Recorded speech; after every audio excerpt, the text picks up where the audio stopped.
2026年4月9日，復活期8日慶典，星期四，主題以耶穌之名。今日嘅信息中心係一句呼召：悔改，使罪得赦，因着耶穌嘅名。我哋好多人都知道呢一句古老嘅祈禱：主耶穌基督，永生天主之子，求你垂憐我。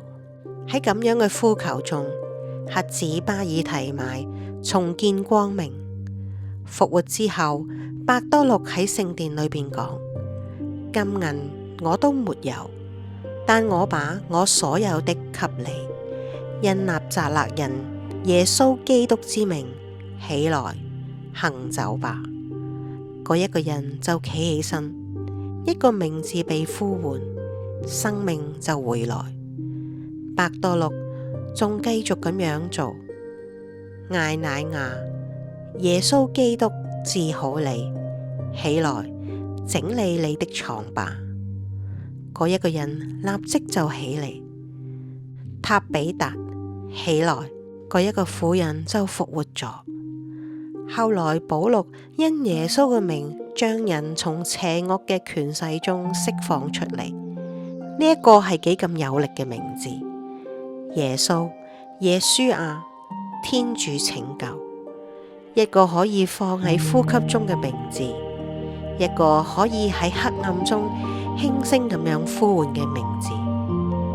主耶穌基督，永生天主之子，求你垂憐我，垂憐我們，垂憐整個世界。聖詠咁樣講：上主我的天主，你的名在普世何其尊威！好長嘅一段時間，呢個名字唔可以講出嚟，雅慧，隱藏嘅唔能夠發聲。但係而家呢個名字賜俾我哋，耶穌，天主拯救，我哋可以呼求嘅名字，我哋可以攜帶嘅名字。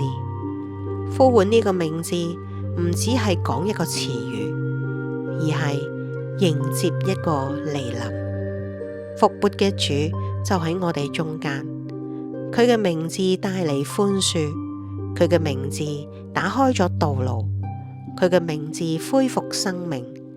呢個亦都係我哋嘅使命，去呼喚呢個名字，簡單、忠信，而且帶住信賴，讓其他嘅人能夠聽見，讓其他嘅人能夠站起嚟，讓其他嘅人能夠發現，寬恕係真實，慈悲係敞開嘅，新嘅生命正喺度開始，就係喺耶穌嘅名字之內。